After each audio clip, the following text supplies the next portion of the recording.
Глава Башкортостана Ради Хабиров отправляется в Башкирский государственный педагогический университет.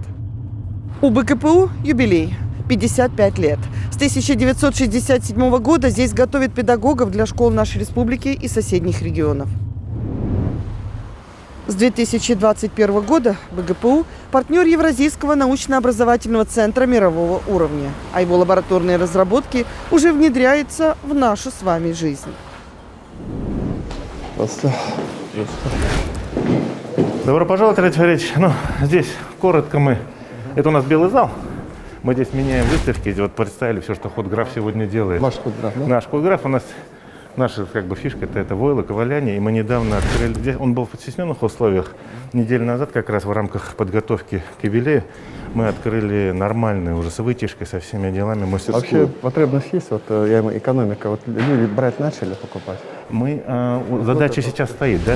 Вот они красиво, большие монументальные полотна. А мы сейчас говорим, делайте маленькие интересные вещи, которые способны люди финансово будут купить. Это же не все могут купить. Ну, конечно, дорогое нам удовольствие.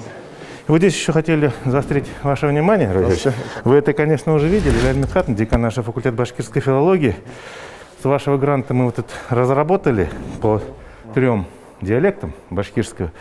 Хайдар Бедгай, Министерство образования задание. Какое дал, Леонид Медхатович? Для всей республики подготовили. Я смотрела вот это наше пособие. Это вот для детей 3-4 лет, это для старших групп.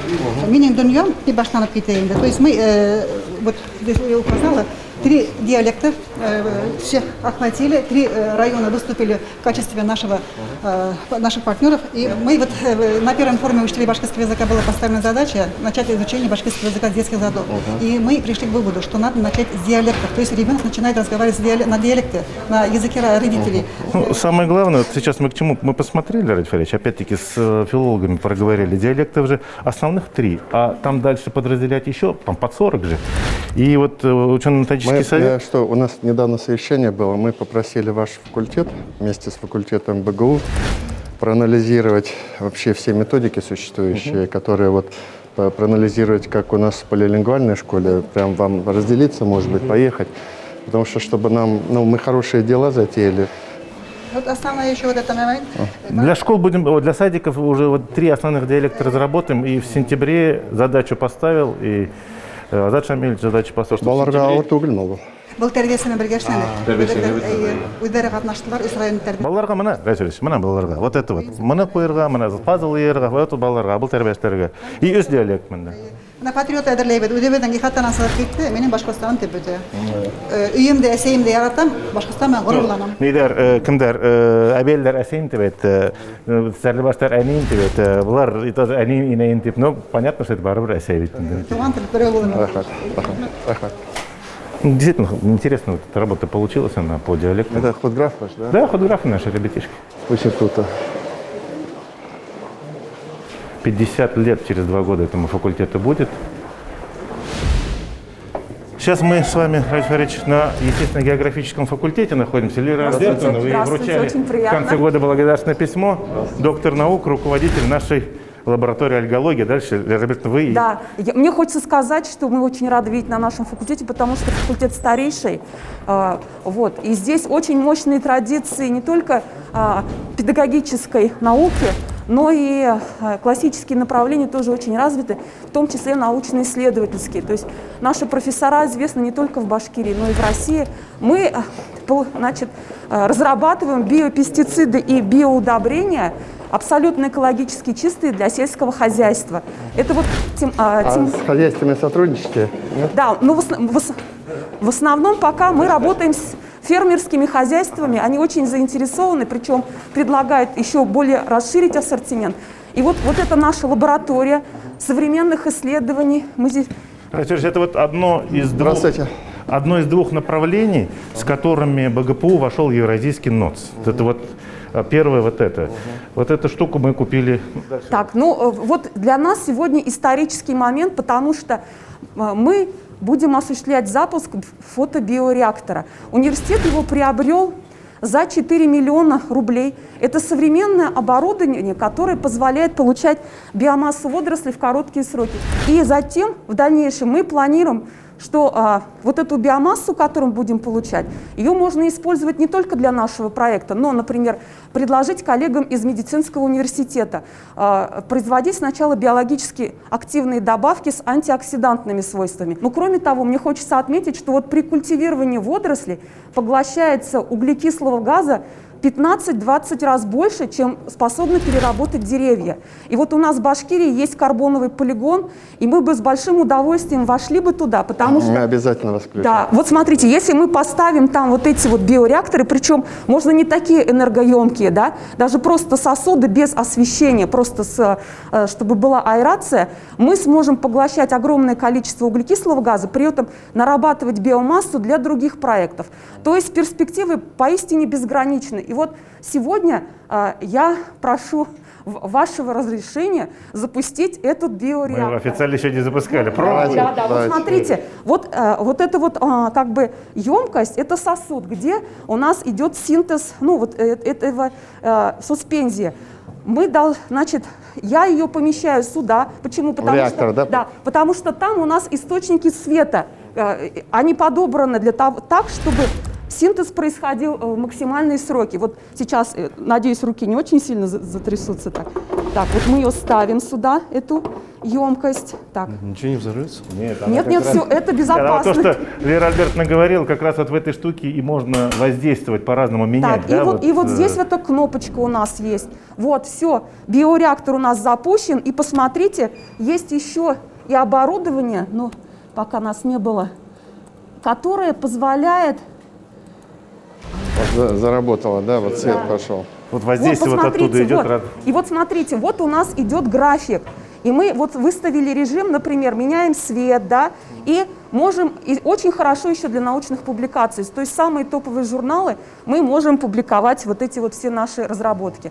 Но ради Фаритовича, пользуясь моментом, я еще хочу показать вам другие моменты. Обратите внимание, что в нашей лаборатории работают студенты и школьники. Вот мы здесь смотрим, как влияет, значит, суспензия хлореллы на рост растения огурца. И у нас готовится патент, потому что влияние положительно. И вот разрешите вас пригласить в эту комнату. Здесь, значит, у нас тоже, видите, здесь мы проводим еще молекулярно-генетические исследования, но здесь у нас расположен вот в наших этих холодильниках небольшой рабочий как бы комплекс водорослей, которые входят в коллекцию водорослей цианобактерий Башкортостана. Вот я здесь хотел бы, Ради Фаридович, немножко вот просить. Действительно, вот с 2012 года Лера Альбертовна занимается. Наша коллекция водорослей, она зарегистрирована во Всемирной Федерации, специально созданной организацией. И 1220 штаммов у нас здесь собрано. Но в России одна из самых крупнейших вот по водорослям. И мы бы хотели вот в рамках Евразийского НОЦ... да? Да, в рамках Евразийского НОЦ сделать, есть такое понятие национальное достояние республики, в том числе научное. Мы вот письмо, если разрешите, там служба ваша рассмотрит. Сумма большая сразу. Чтобы включить достояние, никакой суммы нет. Холодильник-то? Холодильник, ну в год... Прямо в работу включаем и прямо... В год на обслуживание это 500 тысяч выходит. Да, ну конечно. Это, ну, здесь финансирование может быть не самое главное, потому что действительно это не только для нас годится. Вот то, что Лера Альбертовна говорила, это экология, медики. Вот, многие вот спрашивают, ну вот зачем? Главная задача то, что вы полезные, вы, как говорите, для фермеров что-то придумали, чтобы нам пускать, но в крупное хозяйство. Вот в этом весь смысл. Да, да, конечно. Здравствуйте, Здравствуйте. Ради Фаритович. Я заведующая научно-исследовательской лаборатории экологического центра БГПУ имени Акмуллы Юсупова Ляйсян Хакимовна. В течение 2 лет мы запускали процесс подготовки лаборатории к работе. Вот эта лабораторная часть, да? Нет, это у нас там, да. Там дальше. В течение, было потрачено около 4 миллионов. Мы Вложено. Не потрачено, вложено. Лабораторную мебель закупили и оборудование. Мы хотим расширяться в дальнейшем. Почву, отходы, воздух. Вот Здравствуйте. Здравствуйте. Здравствуйте. Поступившая проба у нас хранится в холодильнике. Мы выдаем акт отбора пробы. Здесь мы регистрируем, где была взята проба, по каким показателям надо определять, когда поступила. Здесь мы... Запросы в основном кто делает у вас? Пока физлица. Мы хотим... Физлица делает, да? Вот просто он хочет удостовериться, Сами вот тоже, да. вот, да. У нас... И как оцениваете воду? Знаете, жесткость как бы. Жесткость высокая, да? Жесткость есть. Все-таки вот Вот это большая проблема. Да. А разницу вот Уфимский район, наверное, с Уфой чувствуете? Вот знаете, я сама в Нагаево живу, сделала, да, Там очень плохая. больше. Здесь как-то с крана даже взяли, не такая вода, у нас вообще прям... Но вы понимаете, что мы к Нагаево сейчас тянем воду. И не только воду, да. Да, не только воду. Вот. Здесь у нас вот делаем общую минерализацию на кондуктометре, по H-метру мы определяем водородный показатель, спектрофотометр у нас главный прибор, на нем нитриты, нитраты. Не являетесь партнером Роспотребнадзора нашего? Мы вот сертифицируемся. Вот мы хотим вот Мы документы. приглашали Роспотребнадзор, летом они были, они посмотрели, они нам дали все рекомендации, как улучшить нашу лабораторию, именно чтобы в сотрудничестве работать, да. И мы перспективу видим большую. Вода же, она нужна не только физлицам, но всем предприятиям, да, к ним много Мы вопросов. потом им же экспертизы всевозможные экологические, они должны прикладывать. Вот, да. Поэтому мы сейчас, я думаю, А с водоканалом нашим тоже не сотрудничаете, да? Нет, пока вот мы еще... Только физические, Да, да. мы просто сейчас вот А готовим. ваша лаборатория что, ну как-то глубже делает анализ воды, чем водоканаловская, да? Нет, мы пока по 15 показателям только... задача к апрелю выйти на аккредитацию, на лицензирование лаборатории, и потом уже, на самом деле, потому что большое поле, большое. Декан физмат-факультета Азат Равилович, прошу, Азат. Вернее, сейчас это Институт физики, математики, цифровых нанотехнологий. Супер. У нас здесь как раз все и сконцентрировано. Это и мастерские по программе WorldSkills, и научные лаборатории, и учебные лаборатории педагогические. У нас открыты 4 мастерские по программе WorldSkills, на которые почти 20 миллионов потрачено из федеральных республиканских. Тут одна из мастерских, от которой мы в рамках Минпросовских взяли, это Волскиловы. И ребята участвовали в чемпионатах. И все это. Ребят, здравствуйте.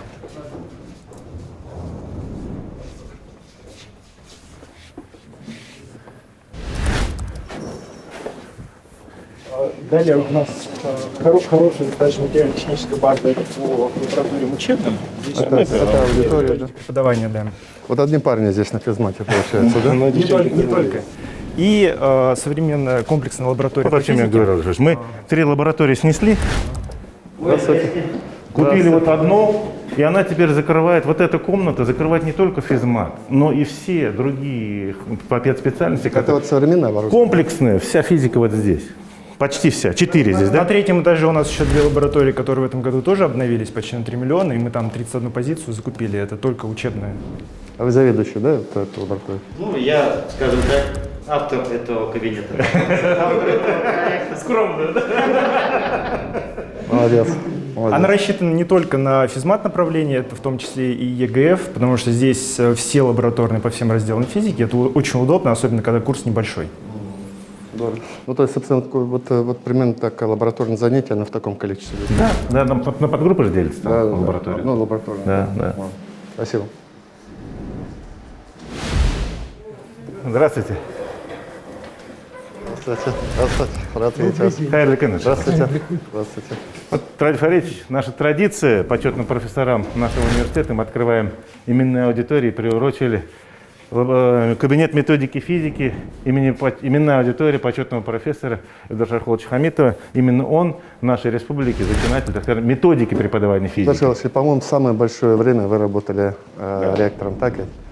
22 года. Вот я говорю, А до самое этого большое. 10 лет, вы помните, Рустам Иванович Среднечасто болел, он изумительный был человек.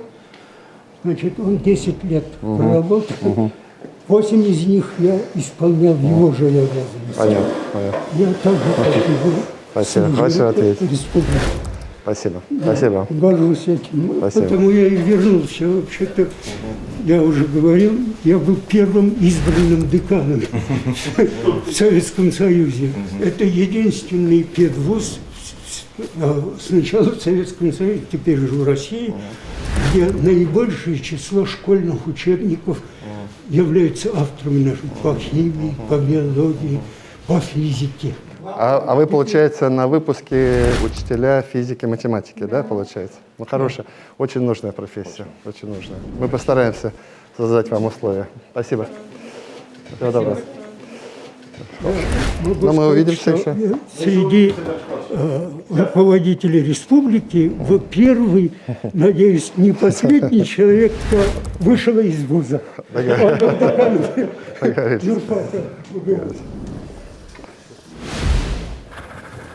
А сейчас это вот второе наше направление, с которым мы в Евразийском НОС, это нанотехнологии. Азат, куда? Сюда? Нанотехнология. Нанотехнологии. Это вас немножко может удивить, но именно вот эта аудитория является зеркальной лабораторией с высшей школы экономики. Они объявляли 2 года назад конкурс на зеркальную лабораторию по 14 направлениям, в том числе нанотехнологии. И все удивились, что по нанотехнологии выбрали ПЕТ. У нас одно из направлений – это исследование в сверхнизких температурах наших объектов. И эта установка, она для республики уникальна, потому что она в единственном экземпляре. Эта установка позволяет в наших условиях получить порядка 6 Кельвин. То есть это сверхнизкие температуры.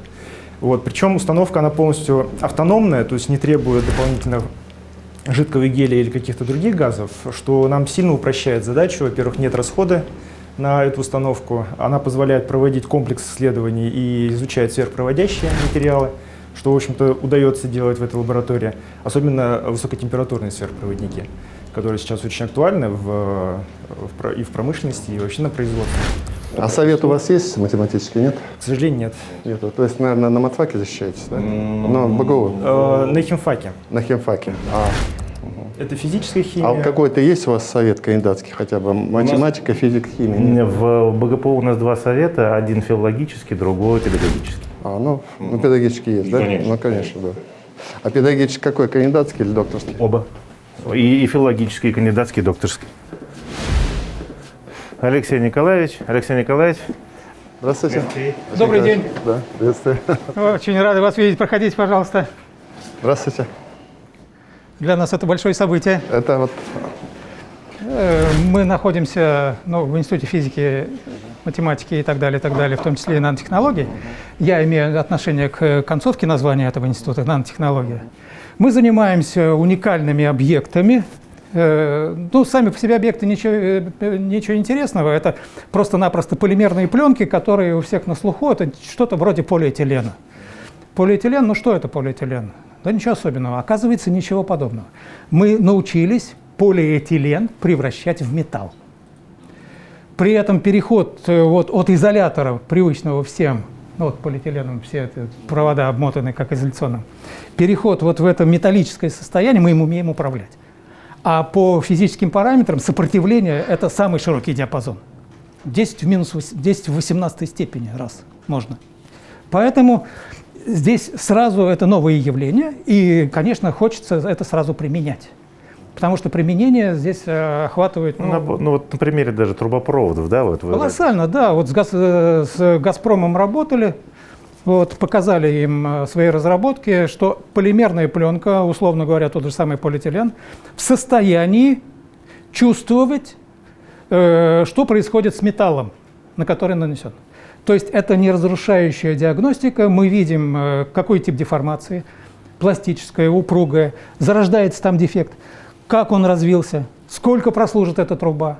А с нашими научными институтами сотрудничаете вы, нет? В пластичности? Мы сотрудничаем, да, с пластичностью нет, но мы сотрудничаем в этом плане с авиационным университетом. И в УФИЦРАН, в институт. Я говорю, с институтом УФИЦРАН. С нефтяным мы сотрудничаем, с УФИЦРАН у нас совместная лаборатория. Она как раз здесь располагается у нас. Это совместно с УФИЦРАН, да? Получается… А с каким институтом? Институт физики молекул и кристаллов. У них нет студентов, у нас нет аспирантуры классической в этом направлении, поэтому ребята учатся у нас, магистратура у нас, идут в аспирантуру в институт физики молекул кристаллов, потом часть остается там, часть возвращается сюда. То есть это хорошее, опять-таки, и для НОЦа, и для практики. Опять же то, о чем я говорю. Это следующее. НОЦ еще для чего? Чтобы образование соединить с наукой. Сугубо научными вузами соединить. Я хочу сказать, что очень комфортные условия здесь создаются для нашей работы. Только за последний год университет в наше направление, считая его достаточно приоритетным и очень важным, вложил порядка 10 миллионов рублей. До этого эта аудитория, она создана именно как совместная с УФИЦем. Вместе с УФИЦем был выигран грант на 14 миллионов, и по условиям, они должны нам это оборудование сюда привезти. Хорошо. Это спектрофлюориметр, который позволяет нам на другой уровень просто вывести наши оптические исследования. Это чрезвычайно важно, так как мы занимаемся еще на основе этих наших странных полиэтиленов разработкой источников излучения света. То есть то, что используется сейчас в современных смартфонах, вот для создания вот таких вот экранов, вот новых, принципиально новых материалов. У нас большие разработки, большие заделы по этому направлению есть. И вот то, что мы сделали, в общем-то, университету позволило выступить инициатором проекта по печатной электронике. Это вот голубая моя мечта, потому что наша республика с ее потенциалом, она достойна того, чтобы здесь была развита новая отрасль промышленности для России. Мы ищем любые варианты, чтобы, во-первых, скооперироваться, и, во-вторых, материально поддержать, чтобы лаборатории покупали. У меня там еще поручение то, что есть. 200 человек стажировка, 200 человек улучшение жилищных условий. Опять же, тоже туда входит. А он участник НОЦ. Участник НОЦ. Ну все, это касается участников. Но на повышение квалификации нам на двоих сейчас в этом году на зарубеж это мало, дали. Да, это но мало. мы еще свои До вложим. свидания. Спасибо большое. До свидания. Рафич, буквально коротко, это вот такая аудитория, Амина Раисовна, начальник у нас управления департамента. Проходите. Когда пандемия началась, эта аудитория вообще стала очень сильно востребованной. Она у нас образовалась в 2014 году, когда появились студенты-заочники, которые обучались с применением дистанционных технологий. И, в принципе, здесь записывались и лекции, практические занятия, накапливался материал. И сейчас у нас используется здесь, в принципе, защита в дистанционном формате нынешних заочников. Вот. И у нас сейчас вот как раз рабочий момент, они будут... Можете пройти, да. И получается, здесь у нас проходят занятия, преподаватели могут вести занятия. Преподаватель свой модуль здесь, да, получается? Накапливается материал, у каждого есть вот планшет, камера, это наушники. преподаватель? Нет, это технический помощник по проведению защиты. Вот там у нас секретарь сидит, то есть здесь сидит секретарь Государственной аттестационной комиссии. Она ведет и запись защиты ВКРок, и, получается, дает слово и студентам, чтобы они провели презентацию своей ВКРки. Потом у нас, получается, члены Государственной аттестационной комиссии проводят. Это дистанционная защита? Это все дистанционно, да. Члены сидят дома, можно так сказать, или на своих рабочих местах удаленно. И здесь они проводят и голосование. А это все с чем? Это все с коронавирусом появилось? Или у вас у нас такая... это появилось из-за коронавируса тоже, да, для заочников. Для заочников так-то очень удобно. В прошлом году, позапрошлом, и лекции отсюда читали, Рафич. Не у всех же компьютеры дома вот были, да? И То есть преподаватель сидел здесь и читал, они подключаются. А вы видите студентов? Да, они видят студентов, вот они там подключение. Здесь еще... Здесь же еще как, вот когда мы полностью на дистанционке были, да, Рафич? Студент зашел или не зашел, система читает. Вот на урок. То есть он на урок не зашел или зашел и вышел. И мы это видим. Преподаватель провел или не провел, мы это видим. И, то есть, и, там же много. Конечно. И вот вначале подвисло, но мы потом отработали буквально за неделю, и нормально все пошло. Интересно. Да. Отсюда видно, но мы вот на самом деле это такая полезная штука получилась, потому что вообще дистант это все же сейчас так на это уходит. Медицина на телемедицину, на телемедицину уходит, вы на дистант должны уходить. Еще один небольшой, но уникальный кабинет. Вот сюда направо, Рафич. Вот. Здравствуйте. Давайте девушки расскажут. Да, у нас в нашей студии записываются лекции, выкладываются на YouTube-канал по математике, физике и информатике, подготовка к ЕГЭ, Центр современных математических исследований. Также записывают свои лекции профессорско-преподавательский состав, чтобы в дистанционной платформе выкладывать, когда у нас были на дистанте. Ну, Рафич, вот смотрите, вот эта доска, прошу вас попростись. Раньше, помните, как лекции были онлайн? Преподаватель к доске разворачивался, писал. Да. А сейчас все пишется здесь. Более того, можно взять, подготовиться, взять телефон. И когда ты рассказываешь, выкидывать на экран, и действительно уже видит совершенно другое, качество другое. Если...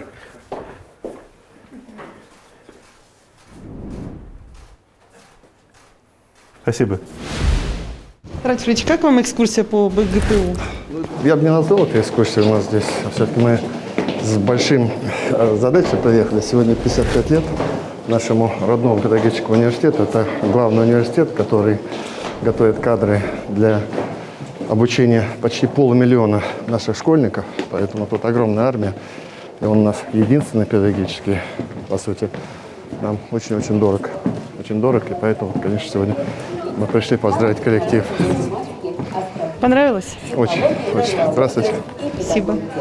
Университетов регулярно становятся обладателями грантов на научные исследования.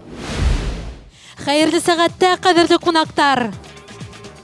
Добрый день, уважаемый Ради Фаритович. Здравствуйте, дорогие друзья, гости, сотрудники, профессорско-преподавательский состав Акмулинского университета. Слово предоставляется ректору Башкирского государственного педагогического университета имени Мифтахиддина Акмулы Салавату Талгатовичу Сагитову. Спасибо большое. Хурматлы Ради Фаритович, Хадрат Дустар, Кунактар, хурматлы коллегалар, уважаемый Ради Фаритович, дорогие ветераны, студенты, аспиранты, преподаватели и сотрудники Башкирского государственного педагогического университета имени Мифтахиддина Акмулы. Уважаемый Ради Фаритович, весь профессорско-преподавательский состав нашего университета, все наши студенты, мы все благодарны вам за отношение и к нашему университету, и к высшей школе республики в целом.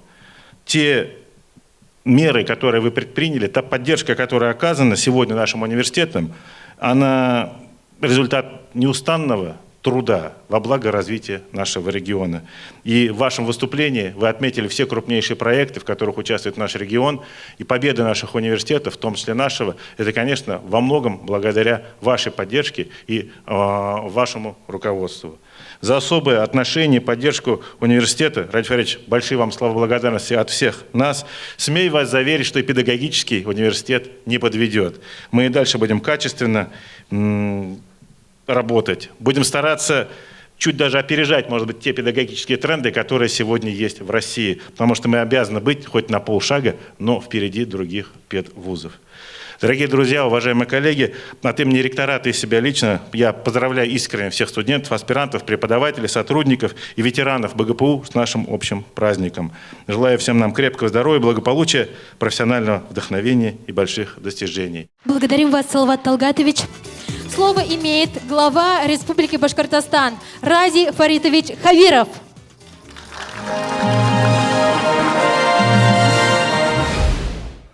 Кадрлы Достар, уважаемые друзья, уважаемые коллеги, я, конечно, с большим удовольствием приехал сегодня поздравить наш дорогой, родной Башкирский государственный педуниверситет с юбилеем.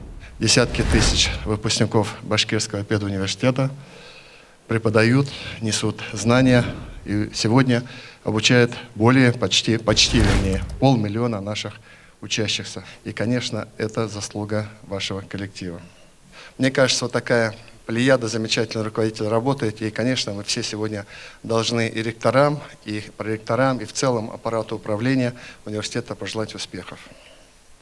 Дорогие друзья, вы знаете, мы, наверное, последние годы действительно уделяем очень серьезное внимание тому, чтобы все-таки наука и высшее образование в нашей республике сделало какой-то качественный рывок. Вы знаете, для нас всех большим достижением было то, что мы с вами вместе, участвуя в сложной конкурентной борьбе, попали в первую группу тех субъектов Российской Федерации, где был создан научно-образовательный центр мирового уровня. Мы хотим объединить и скооперировать науку, высшую школу и производство, бизнес. И вот я очень рад, что Башкирский государственный педуниверситет принимает самое активное участие в реализации тех идей, которые заложены в основу нашего евразийского НОЦ. Я очень хорошо понимаю роль и значение именно Башкирского педагогического университета для развития нашей республики. Без вас мы ничего не сможем сделать. Именно ваши выпускники воспитывают и учат наших детей. Мы будем помогать Башкирскому педуниверситету. Мы будем вместе созидать новые лаборатории, мы вместе будем строить новые кафедры, мы вместе будем строить новые здания, общежития, и вместе будем, соответственно, развивать педуниверситет. Вы знаете, я буквально недавно подписал распоряжение о выделении еще дополнительных грантов на развитие высшей школы. Я поэтому прошу, одна из задач этих грантов, чтобы по году 200 молодых преподавателей, молодых ученых, аспирантов получили возможность стажировки и за рубежом, и в лучших вузах нашей страны. Безусловно, я прошу, уважаемый Азат Шамильевич, чтобы в этой квоте, конечно, были студенты, ученые педуниверситета. И в этой же квоте второе решение наше, что 200 наших преподавателей, 200 наших молодых ученых, и не только молодых ученых, могли улучшить свои жилищные условия. Там разные, соответственно, предложения, поэтому прошу тоже учесть квоту педуниверситета. Это наш скромный маленький подарок ко дню юбилея.